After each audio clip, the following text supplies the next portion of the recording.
welcome to Up and Coming, and on today's show we have the Sideliners. Now, if you've never heard of the Sideliners before, I can only assume you've been living under a rock for these past few months. So we're in Mill Hill Studios today with them currently, and we're going to ask them a few questions.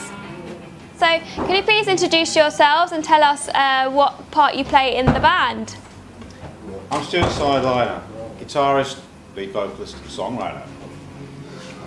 Jack? I'm Jack Irish and I'm the drummer. I'm Mike Sideliner, I'm the bass guitarist. So Mike, how do you all know each other? Well, Stuart and I met when we were at school. We were in a punk band in 1976 when the first wave of punk started. We had a band called the TVIs, and so basically we grew up together being at school, and we had shared musical influences. We've been friendly ever since. Jack I met recently through my work. He's a supplier of sound equipment, and my company buys and sells sound equipment. So who was responsible for putting the band together then? Well, jointly really, Mike and I back in about 2008 with Steve, who's the original guitarist in the band, and we got together basically just informally without a drummer, and I started writing a few tunes and some lyrics, and then Mike has always obviously been an old mate of mine and took me on the bass chores, and it went from there, yeah. And 5 years later, we're here. We are here, yeah. In terms of writing music, who's responsible for writing lyrics and then the song, and then what comes first, the lyrics or the song? Okay, well, largely the riffs and the music comes first, and then the lyrics kind of fit in with that, the rhythmic flow of the music.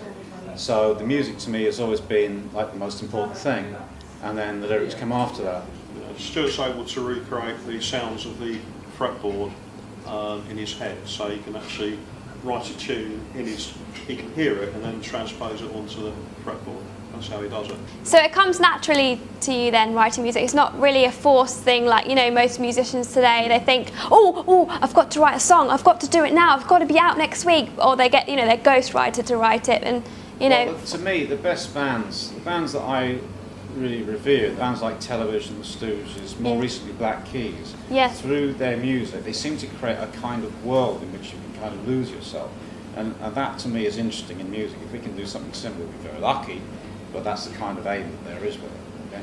So are there any other bands that you feel that kind of influence you at the moment? Currently, well, personally, I like what Dan Auerbach's doing with the Black Keys, and he produced an album with Dr. John called Lockdown recently, which is a really great CD, and also Jack White's recent solo album is a terrific piece of work, some wonderful classic songs on it. So in terms of your music and older bands, who sort of influences you with your music? Mike. Well, Iggy Pop was the main inspiration for us when we were kids, and he basically is inspiration for the band that we're in now. In terms of your own music, if you had to say what your favourite song was from your album, what would you say? So we'll start with Stuart. I'd say Winter Blues, or maybe Going Up. Okay, Mike? Well, we've got a new song called The Revelation, which is really interesting. It's very poppy, and no doubt could go high in the charts if it was released, but otherwise than that, I like everything we've done. And you, Jack? I agree with Michael. I think Revelation is a great song. I enjoy playing. Hopefully it'll get big. Let's see. Well, my personal favourite is Electric House, so we'll see how that does. Where do you think the band's going to be in, say, the next 5 years? Well, the idea is now is to get Jack playing live with us. We've got a whole string of promoters who want to give us gigs to play, but we're not ready until after Christmas, and then we'll be doing the Horn in St Albans in January or February, then probably go to Brighton because there's promoters down there that really like us when we played down there last time. So we've got plenty of things to do, and we want to record another CD. We normally record one about February time, so that's the short-term plans, but long-term, who knows? It's been a pleasure to have you. I'm sure the fans will be so pleased to see this interview which they've been waiting for a long time now. We've had so many complaints that we haven't aired this interview, but now they can stop complaining because the interview's here. So good luck with touring and everything, and I'm sure we'll have you on our sofas soon. Thanks very much. Thank you for having us. No problem. Please come again soon.